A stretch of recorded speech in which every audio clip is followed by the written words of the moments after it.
Hello student. हमारे सामने एक जे एडवांस का 2012 के पेपर में पूछा हुआ क्वेश्चन है और क्वेश्चन बहुत ही क्वालिटी क्वेश्चन है जिसमें ग्राफ को टॉर्क वर्सेस टाइम ग्राफ को हमें एक्सप्लेन करना है। तो चलिए आइए रीड करते हैं question. Question says a thin uniform rod pivoted at O is rotating in the horizontal plane with constant angular speed omega as shown in the figure. At time t equal to 0, a small insect start from O and moves with constant speed with respect to the rod towards the other end। मतलब एक insect है। Question में बोला जा रहा है कि rod तो कांस्टेंट ओमेगा से मूव करेगा हॉरिजॉन्टल प्लेन में, और एक इंसेक्ट है और वो इस पे मूव कर रहा है और कांस्टेंट वेलोसिटी भी।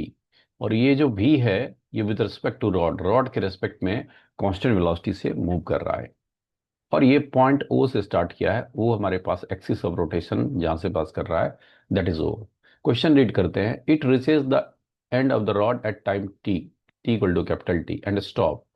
इंसेक्ट जो है यहां से टी इक्वल टू जीरो से स्टार्ट करता है और जब इस एंड पे पहुंच जाएगा तो टाइम हो जाता है कैपिटल टी और उसके बाद इंसेक्ट रुक जाता है। Very important, and stop. The angular speed of the system remains omega through out. मतलब इंसेक्ट जब यहां से यहां मूव करता है तो ओमेगा चेंज नहीं करेगा, ओमेगा कांस्टेंट ही रहेगा। क्वेश्चन में ये बोल दिया। So the magnitude of torque about O as a function of time is best represented by which plot. Okay, तो टॉर्क वर्सेस टाइम ग्राफ को हमें एक्सप्लेन करना है। तो पहले आप समझते हैं क्या क्या हो रहा होगा। सो देखो कि हम लोग मान लेते हैं कि लेट लेट कैपिटल एम जो हमारे पास है, capital M is mass of rod. Mass of rod, rod का मास मैं मान लेता हूँ कैपिटल एम, और इंसेक्ट का मास को मैं स्मॉल एम मान लेता हूँ। मास ऑफ इंसेक्ट जो हमारे पास है उसका मास को मैं स्मॉल एम मान लेता हूँ। Mass of insect, insect insect का मास है स्मॉल एम।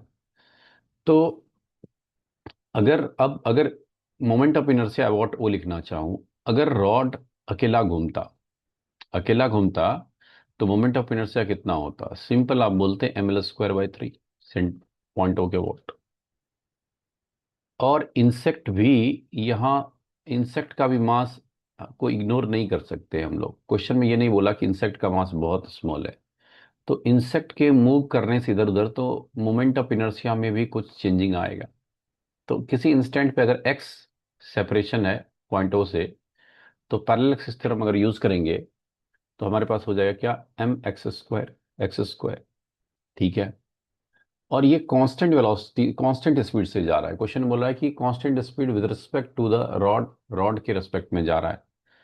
तो किसी इंस्टेंट पे अगर मैं लिखना चाहूँ, ये टाइम मान लो time small t equal to small t है, और ये जो टाइम हमारे पास है स्मॉल टी लेस है किससे, कैपिटल टी से लेस है, कैपिटल टी से लेस है।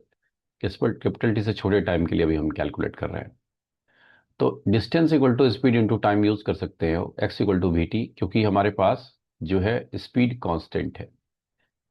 तो मोमेंट ऑफ इनर्शिया अगर लिखना चाहूँ पॉइंट ओ के वॉट, तो आप देखेंगे कि हमारे पास कितना आया, M L square by three plus M X square, तो एम भी स्क्वायर और इंटू टी स्क्वायर। ये आएगा मोमेंट ऑफ इनर्शिया किसके अबाउट, पॉइंट ओ के अबाउट। तो अगर आप ध्यान से ऑब्जर्व करो दोस्तों, ये मोमेंट ऑफ इनर्शिया जो है ये वेरिएबल है।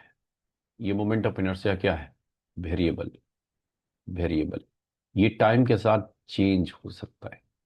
अगेन, अगर मैं एंगुलर मोमेंटम पॉइंट ओ के अबाउट निकालना चाहूँ, एंगुलर मोमेंटम क्या लिखोगे, that is I, I about O into omega. Omega तो कांस्टेंट है हमारे पास। तो एंगुलर मोमेंटम पॉइंट ओ के अबाउट, इसको एल ही मानो। This is what, m L square, m L square by three plus m भी square t square into omega. अब एंगुलर मोमेंटम क्यों लिख रहा हूँ, आपके माइंड में क्वेश्चन आएगा एंगुलर मोमेंटम क्यों लिखा रहा हूँ। एक्चुअली मेरे पास एक रिलेशन है torque equal to D L by D T. तो एंगुलर मोमेंटम अगर देखोगे तो एंगुलर मोमेंटम भी वेरिएबल आ रहा है। Angular momentum is not constant, angular momentum constant नहीं है। और एंगुलर मोमेंटम ओनली होगा due to rotation. Angular momentum सिर्फ और सिर्फ रोटेशन की वजह से होगा। ट्रांसलेशनल की वजह से कुछ नहीं होगा, ट्रांसलेशनल में आर परपेंडिकुलर इसका भी का होगा ही नहीं। क्लियर बात। तो एंगुलर मोमेंटम हमारा वेरिएबल आ रहा है, ठीक है। तो टॉर्क अगर निकालोगे, टॉर्क इक्वल टू क्या होता है, DL by D T. DL by D T अगर इसको डिफ्रेंशिएट कर लेंगे तो आपके पास कितना आ जाएगा, तो M L square by three का तो जीरो हो जाएगा, और हमारे पास एम वी स्क्वायर बाहर रहेगा और ओमेगा भी बाहर रहेगा, टी स्क्वायर का डिफ्रेंसिएशन हो जाएगा टू टी। टू टी मतलब टॉर्क का रिलेशन आ गया अपने पास। अगले पेज पे चलते हैं हम लोग। तो फोर टाइम, टाइम जब लेस है कैपिटल टी से, तो torque less than equal to बोल सकते हो कि टॉर्क जो हमारे पास आ गया, टॉर्क का एक्सप्रेशन क्या आ गया आपके पास, this is M V square, M V square omega into two T. और ये जो ग्राफ है हमारे पास दोस्तों, this is Y equal to M X के फॉर्म में। Y equal to M X, time के साथ एम मेरा स्लोप ये पूरा कहलाएगा और एक्स का काम हमारा टी करेगा। मतलब आप बोल सकते हैं कि जब हमारा टाइम कैपिटल टी से लेस है और इक्वल भी है, तो टॉर्क वर्सेस टाइम ग्राफ जो होगा वो straight line passing through origin के फॉर्म में होगा। मतलब ग्राफ कुछ ऐसा होगा। कब तक, ये कब तक होगा, T equal to capital T तक, T equal to capital T तक। अब अगर हमारा टाइम जो है कैपिटल टी से बड़ा हो जाता है, तो उस समय का सिचुएशन क्या है, उस समय का सिचुएशन ये है कि पार्टिकल बोल रहा है कि स्टॉप हो जा रहा है, पार्टिकल जो है उस एंड पे जाके रुक जा रहा है, रुक जा रहा है। और ये टाइम क्या है, capital T, T greater than capital T, यहाँ पे अब रुक गया पार्टिकल, यहाँ पे। तो मोमेंट ऑफ इनर्शिया जो है पॉइंट ओ के वॉट, पॉइंट ओ के what new moment of inertia अगर लिखोगे, तो रॉड का तो होगा M L square by three, और इंसेक्ट का हो जाएगा एम इंटू एल स्क्वायर, और ये कांस्टेंट हो जाएगा, दिस इज कांस्टेंट, कांस्टेंट। तो एंगुलर मोमेंटम पॉइंट ओ के वॉट कितना हो जाएगा, that is I not into omega, I omega, I omega लिखेंगे तो M L square, capital M use करना है आपको, mass of rod capital M माना हो, तो M L square by three into M L square यही होगा, और इंटू ओमेगा। अगेन आप बोल सकते हैं कि एंगुलर मोमेंटम हमारे हमारे पास क्या आएगा दोस्तों, वेरिएबल नहीं आएगा, कांस्टेंट आएगा, कांस्टेंट। और टॉर्क अगर लिखना चाहोगे तो D L by D T करेंगे तो कांस्टेंट का डिफरेंशिएशन तो जीरो हो जाएगा, मतलब टॉर्क जीरो हो जाएगा। क्लियर बात। मतलब जब टाइम हमारा, जब टाइम कैपिटल टी से बड़ा है, उस इंस्टेंट पे हमारा टॉर्क मिलेगा जीरो।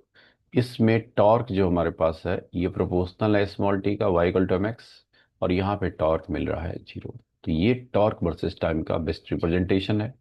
क्लियर। तो ऑप्शंस की बात करूं, तो पहली बात तो ऑप्शन है, मुझे एक ही ऑप्शन दिख रहा है दोस्तों, कौन सा, option number B is the correct answer of this question.